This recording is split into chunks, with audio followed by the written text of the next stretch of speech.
Episode number 377. There's no benefit in wishing you were somebody else. Of course, we changed throughout the years. Like, I'm a different person than I was a year ago. Absolutely. But at the same time, it's like, I love this trip. I love where it seems to be taking me.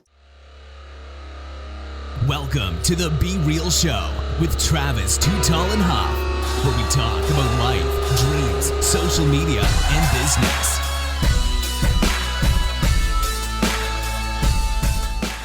Well, hello and welcome to the Be Real Show with Travis, Too Tall and Huff. Folks, you know your boy is always fired up, but especially when I'm talking to OGs like my man today, Mr. Will Badie. Will, are you ready to be real? Oh, absolutely. At all times. All times, always. And my man is living the dream in so many different ways, from obviously being in we can talk about this semi-pro basketball, talking about, and also getting into coaching, and then also living the dream with the stand-up comedy and music, baby. And then you are the co-host of the Hunger for Knowledge podcast, which I love that name, the Hunger for Knowledge. But dude, take me back into your story, man. And were you always did you always love the game of basketball? Where'd that start? I mean, I've been playing basketball since I was probably like 5. You know, that's when I can first remember ever making like a basket. You know? Wow. And hell yeah. But it's like, yeah, you know, I played throughout high school. I didn't actually play college ball. I was a little bit too hung up in trying to figure out who I was when I was in college. You know, I didn't really have time for basketball like that. But I went back to it, and I always had a love for it. I had some connections, and, you know, I was good enough to, you know, play on a couple of semi-pro teams. But, you know, it's nothing crazy, but, you know, it's fun just being able to get out there with people of like a high caliber. Absolutely. And also the basketball teaches you about team sports.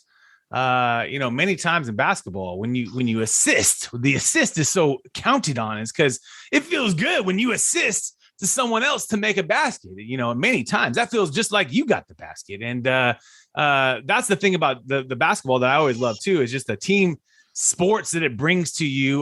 Who was your favorite player when you were growing up? What was your favorite player? I mean, when I was growing up, you know, I grew up like in the Michael Jordan era, but, you know, as an adult, like, you know, my favorite basketball player is Wilt Chamberlain, though. Let's go. Hell yeah, dude. Talk about the real baller. I'm still trying to get the real one.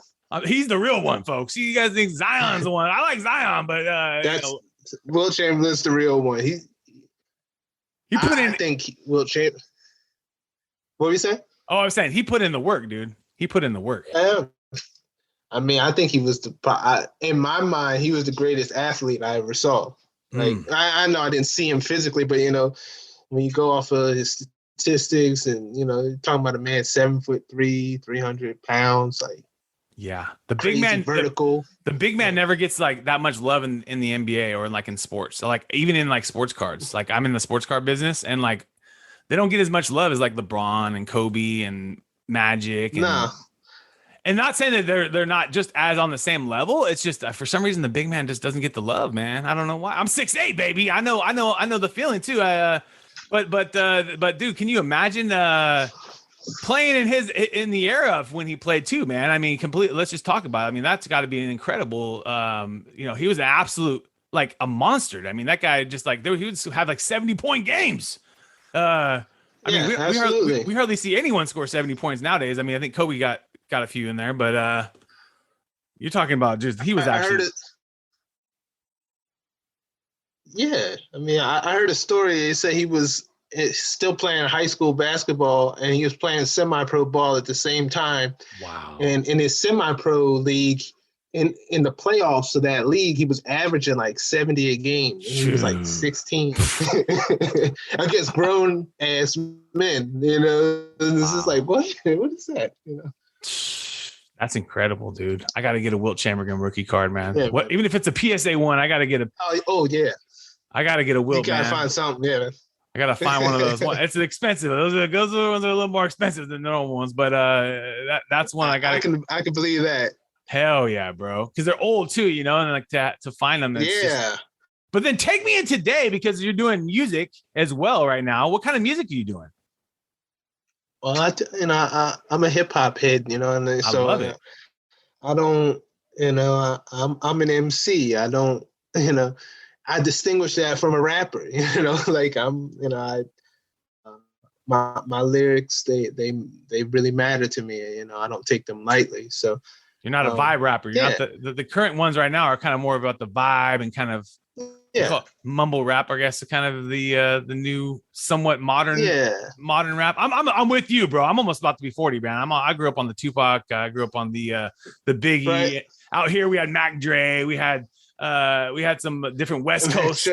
Oh hell yeah, we had some different West Coast. Hell yeah, dude. Just a different vibe, you know, and but then we hear the East Coast guys, you know, Bone Thugs and Harmony. We'd had all these but like you said, a lot of the times the lyrics really mattered. Now it feels like it's a kind of a vibe thing. And I know even just for myself, because I made music, I produce music too, for over 12 years.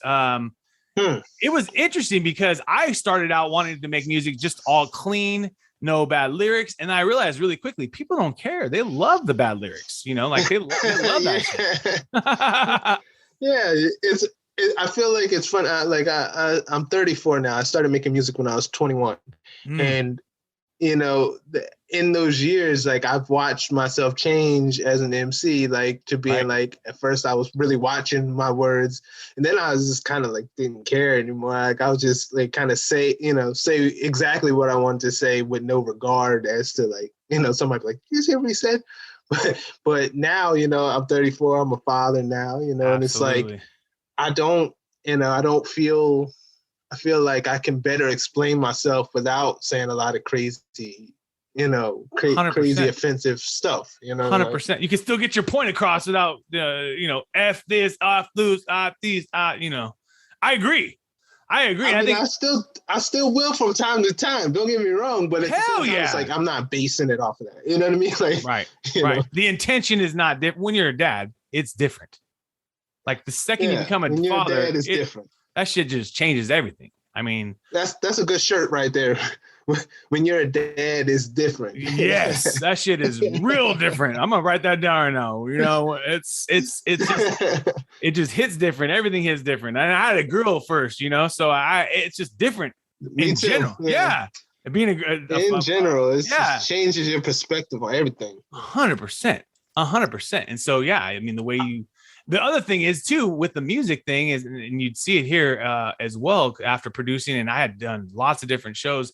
I was in the more popular hip hop, but I had been getting involved with guys that were gang members and, you know, but they were very popular, you know, rappers. And then also, you know, rock people, and then kind of just variety of different genres were kind of colliding too, as we were kind of seeing it. Now you're seeing that too, you know, a variety of different genres. So do you base it mostly on the old school hip hop vibes, or do you work with a producer to produce the beats? I mean, it's my full album that I did it with my producer. His name's Kill. Nice. It's funny. He, you know, I love that dude. I met him on Twitter back when I had Twitter. I don't have any social media anymore. But I met him on Twitter and I told him I love this beats and stuff. And he's like, oh, so what are you rapping, you know? And, you know, a whole thing came out of that. I ended up going to his house. He lives in Maryland.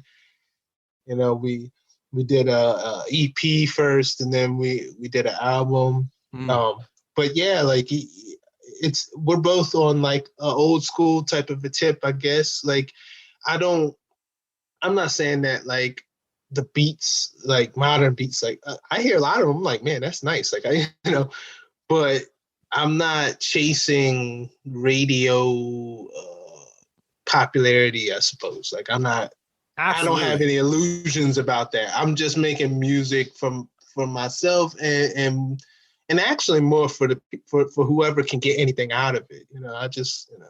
Totally, dude. You know, And that's what I'm about. that leads me into the podcasting, because that's kind of what we're doing today. We're talking about the podcast on the Be Real Show. I remember when I made the transition in my journey too, man. And I said, hey, dude, I can't be doing as many shows.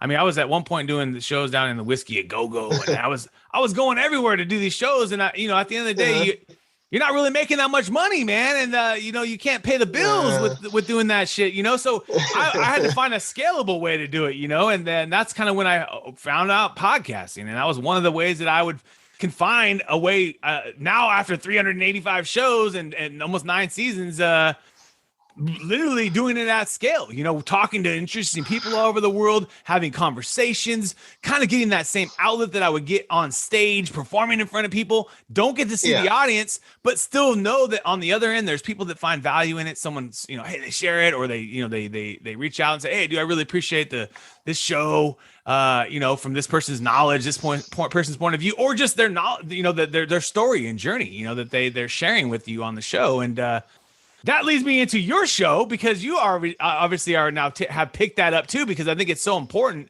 is the Hunger for Knowledge podcast. Tell me about that, man. Yeah. Well, I mean, it started out, shout out to Bob Tibbins. That's my co-host, or actually he's the one who had a podcast before we had the Hunger for Knowledge. And he had me on once, and then he had me on again, and it was like, well, you might as well just come. We should just do this, regularly.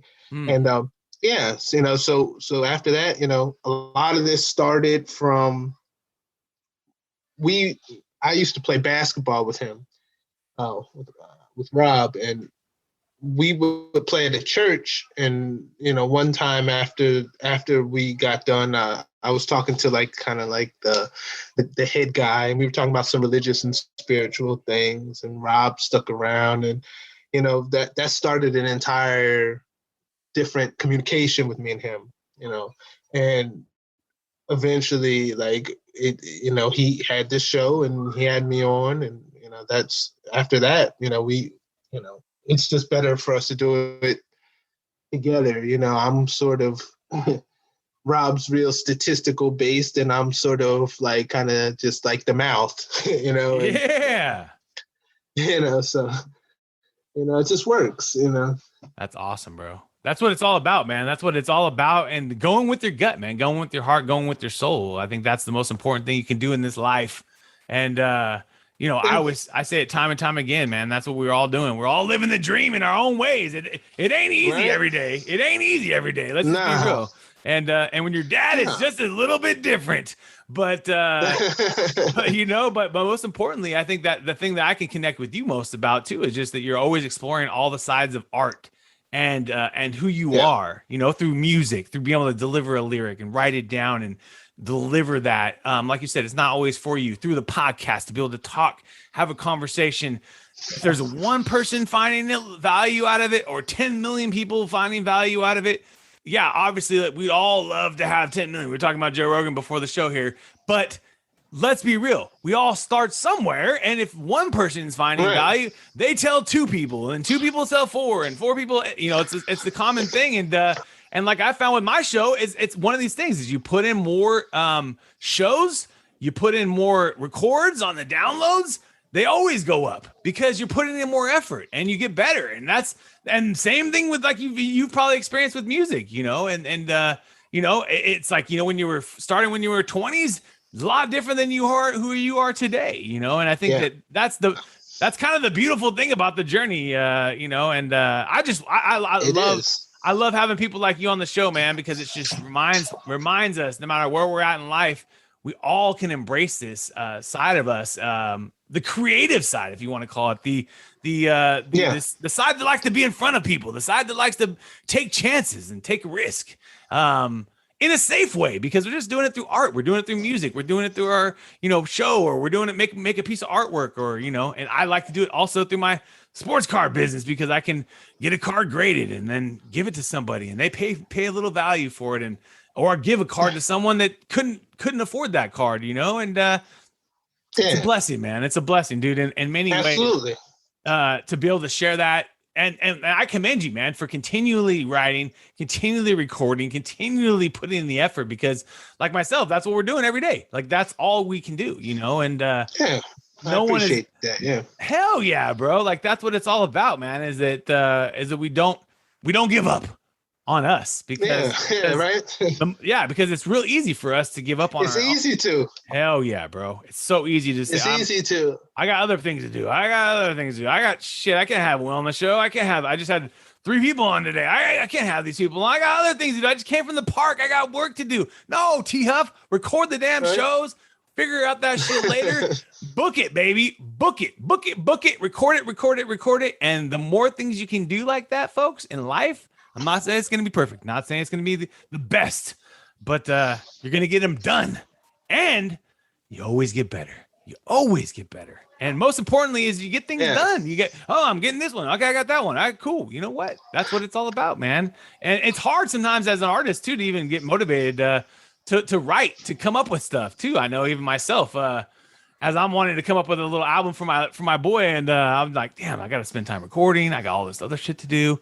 And sometimes you got to just carve that out, man. So I'm glad I had you on the show today, because you literally gave me a little motivation a little extra motivation to keep working on that album, man. Keep pushing the musical journey, like you said, even if it's just for the people to listen, man, and for to know that the expectations, the radio game, and all that shit is just all facade, man. You can pay to play, you can get on the radio and pay to literally get on the radio. I know people that have done it, but then you get nowhere, So it's a tough game, and and the longevity game is this. The more things you have going for us, different things, different businesses, different things, shows that are bringing us success, love, joy, and maybe a little revenue, the better in life. Just think about that. Like I always think about that all the time. And so I always look at my show and I'm like, you know what? This is the coolest thing, man. Because it just brings a little joy, brings a little happiness. Some days I don't want to record 3 episodes in a day. And then today, Will's my 3rd episode, guys. And I'm happy because I'm already through them.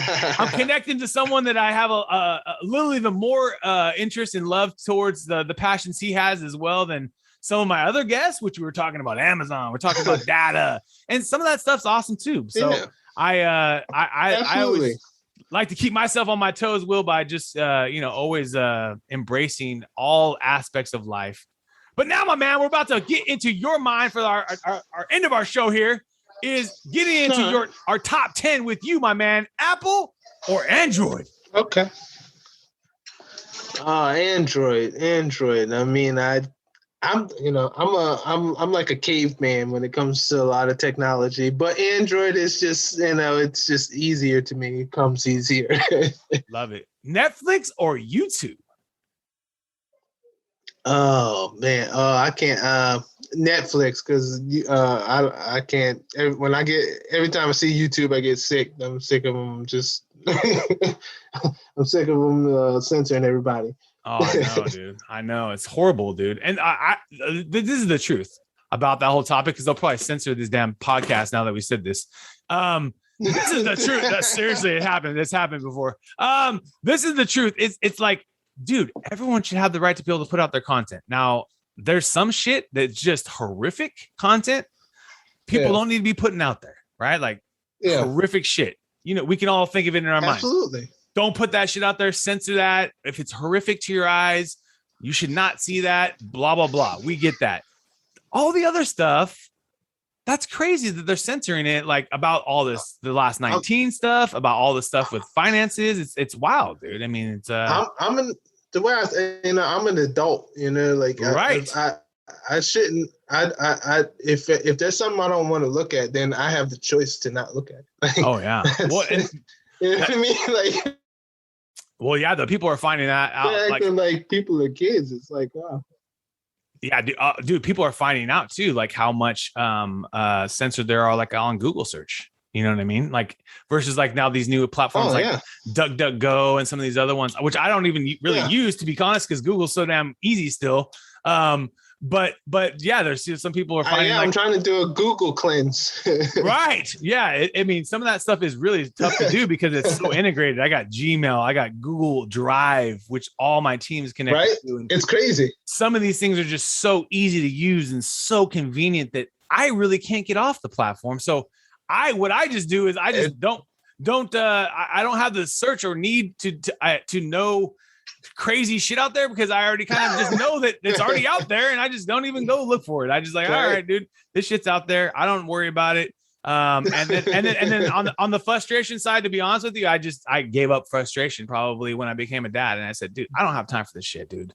I want to be frustrated about this stuff, politics and all these different topics, dude, that you can kind of get into.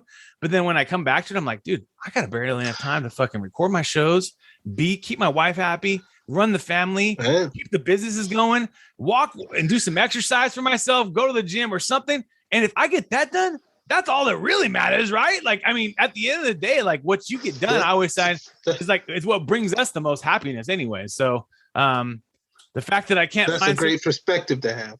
I try to, bro. I really try to remind myself of that. If you're thinking about a good meal, which one do you choose, chicken or steak? Man, that's steak. I love steak. Let's go. I'm on the East Coast. My people are from around Philly, so I grew up on cheese steaks. Oh, hell yeah. I can smell it right now, bro. Hell yeah. Geno's and Phil's and all these different places out there that are all fire. My dad likes another one. You can go to a little place on the corner and be like, that was the best cheesesteak. I don't even know who they are. Right. I'm sure, dude, I can only imagine. Yeah. It's like pizza in New York or any of these things. Like it's just in the water, baby. Exactly. Yeah. In the freaking water, baby. It just tastes good. Laptop or smartphone if you have to get out the door right now?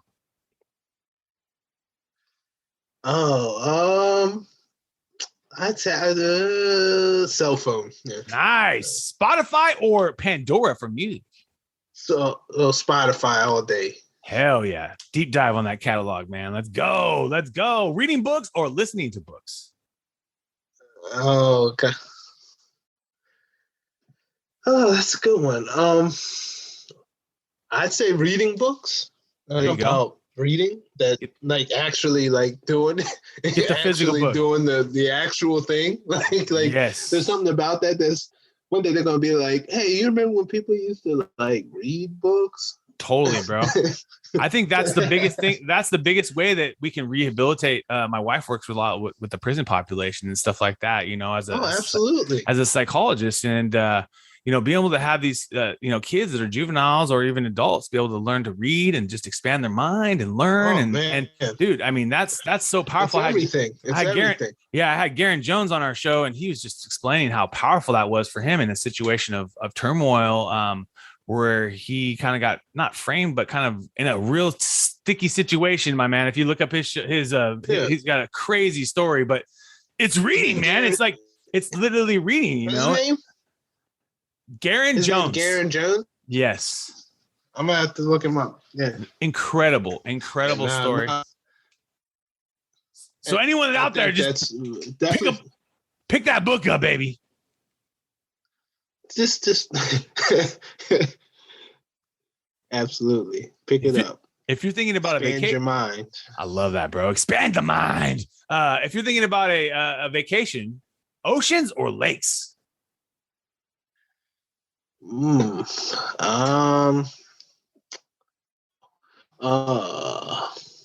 Oceans.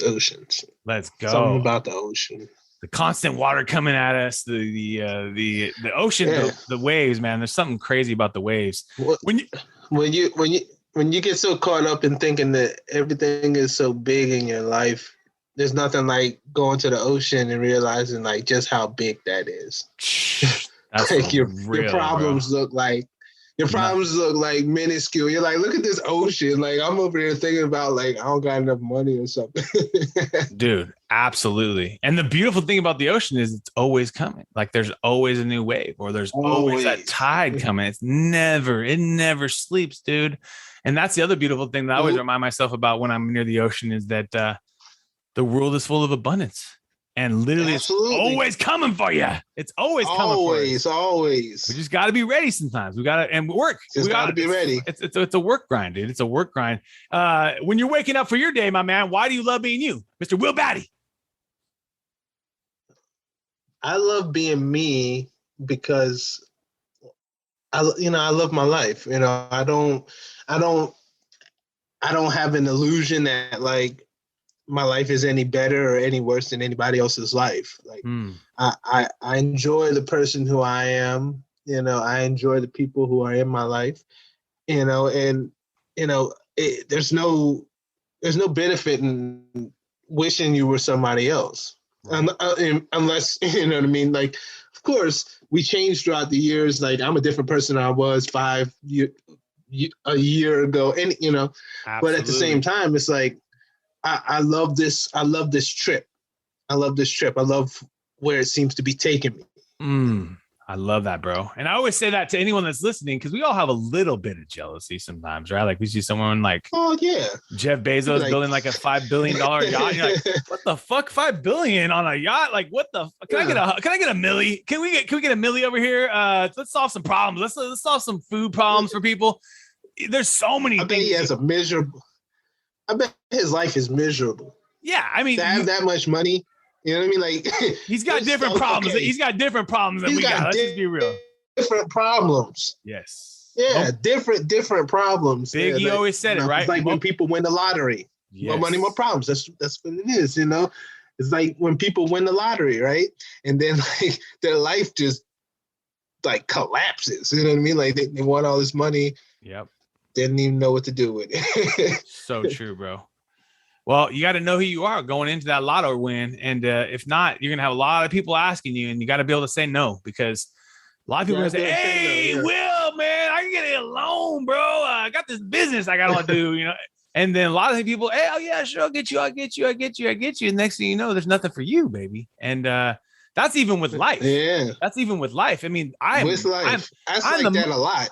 Right. I'm so generous in my life, but like literally life is coming to like constantly take from us, like bills and blah, blah, blah. But I'm constantly as generous as I can be in my life, in every aspect. But yeah, it's constantly coming forward. I look at it even like, it's like I was talking to somebody that I said, in my life, I've given out a lot of love that I never got back.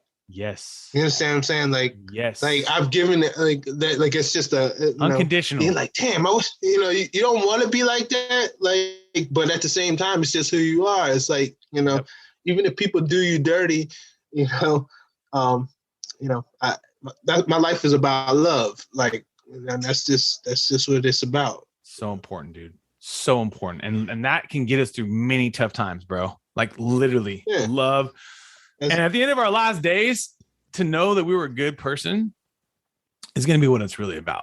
Like at the end of our last days, right? Like think about it. Like I remember. Oh, what were you gonna say? My bad. Oh no, that was it. I was just listening to you, my brother. I was just saying, man. Like I remember I was at my aunt's funeral, right? And I was looking around everybody, and I started thinking. I was like, at everybody's funeral, who's ever going to get up there and be like, this guy, he made so much money in his life. Right. Like, that's not what you're going to be known for. No. You're going to be known for the things that the connections you made with people and impact you had on people's lives. Like, that's all that you will be after you're no longer here. So it's like, that's the real investment. Absolutely, bro. Absolutely. Such a good point. Such a great point for all of us to remind ourselves of that. Is there a skill you're trying to master? Is there something you're trying to get better at? I mean, I'm trying to be a better everything. Like I'm trying to be a better father, better husband, trying to be a better MC, trying to be a better stand-up comedian, a better podcaster. Bro, the biggest thing you can do to be better is just show up every day. Do what you're doing today. Record shows. Hop on things. Be transparent. Give love. Give advice, but also listen and things like that. You're doing it. You're doing it in a big way, bro. Like that's what it's all about, man. That's my hope. You are, brother. You're on the Be Real Show. Let's go. Uh, Yeah, I love it, man. I love it. I love the vibe, man. I love it. I appreciate you, bro. If you could sit down and chop it up with anyone for a steak dinner, who would you want to sit down and chop it up with? Who would you want to talk to?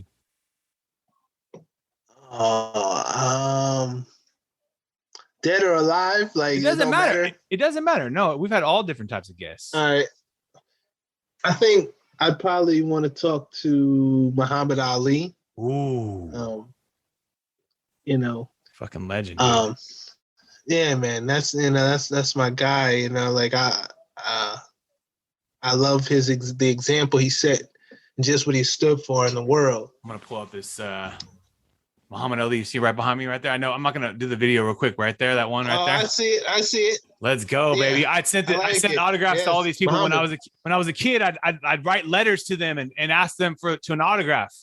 And that's awesome. So I got a few of Muhammad Ali's, dude. And I absolutely treasure it. I did sell one of them because I had 3 of them when I was a kid. I was like, I got to make a little bit of money, but I do absolutely treasure that, man. And talk about an incredible human, dude.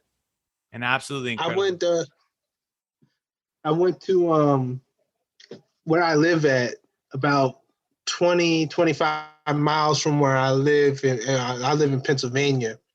And Muhammad Ali had a camp that he set up about 25 miles from where I live. And they've restored it now. Like it's kind of like an attraction. And if you actually on Netflix, they just had Blood Brothers that came out. That was about him and Malcolm X. Oh wow! And on that's on Netflix now. And on the documentary, they actually go to it's in Deer Lake in Pennsylvania. They go up there, and it's so wild, to be standing in the cabin that he was staying in. Wow. Up there, or be in the gym. And you'll start to like look around and you'll see stuff and you'll be like, oh, I've seen that in interviews and stuff. It was close to a religious experience for me. It was awesome. That is awesome, dude. I'm gonna have to check that out on the Netflix, one of our favorites. Well, dude, I really appreciate your energy, your soul, and I know that continual growth, continual big things from my man, Mr. Will Badie. Where's your favorite place for people to find more about you or the podcast? Well, I mean, if you want to find out about me, there's there's the Hunger for Knowledge podcast. That we have a site. I think I gave you the link to that. Oh yeah, we're gonna put that we'll put them in the show notes. The Podbean site. Yep, absolutely. We'll put that in the show notes, guys. You guys can click the description. Yeah. But yeah, absolutely. And, I think as far as my music, I have some music in different places on the internet. Some on Bandcamp, some on SoundCloud. But if I didn't give you those links, I'll give you those links then. But I'd love for anybody to come check me out and, give me a shout. Listen to the vibes, listen to the show. But bro, I appreciate your soul, your energy, your passion, your love for life, and everything you're doing as a dad, as a husband, and keep on fighting, baby. Dads, it's not the same as when we're a dad, baby. It just ain't the same. Once we become a dad, it's not. It ain't the same. It ain't the same, baby. But it's not at all. It's a big. But it's still good. Such a blessing, bro. Such a blessing. Folks, hit the description button. Check out my man on the pod. And you've been hanging out with Mr. Will Badie and Travis Too Tall and Huff. We want to thank you again for your time today. And let's keep being real. What another epic episode. And if you enjoyed the episode today, can you please do me a favor and subscribe to our podcast, The Be Real Show, on iTunes or your favorite podcast platform. And also take a little time today, if you don't mind, and give your boy T Huff a review. I would really super appreciate it. And thank you so much for listening today. Do you want to get featured on podcasts, guys? You can be a guest. And that's right. You have a story, and the people, the good folks at I Love Podcasts. That's ILUV podcasts.com. Do that. every single day. This is a new company, guys, in the space of podcast agency, and they realize a lot of the people in the space it's just a commodity, and they don't care. And these folks care. And I literally love Kenny and the team at I Love Podcasts, and they are doing it right for their customers. So you guys can be a guest on a show. ilovepodcast.com. That's ILUV podcast.com. Let's go.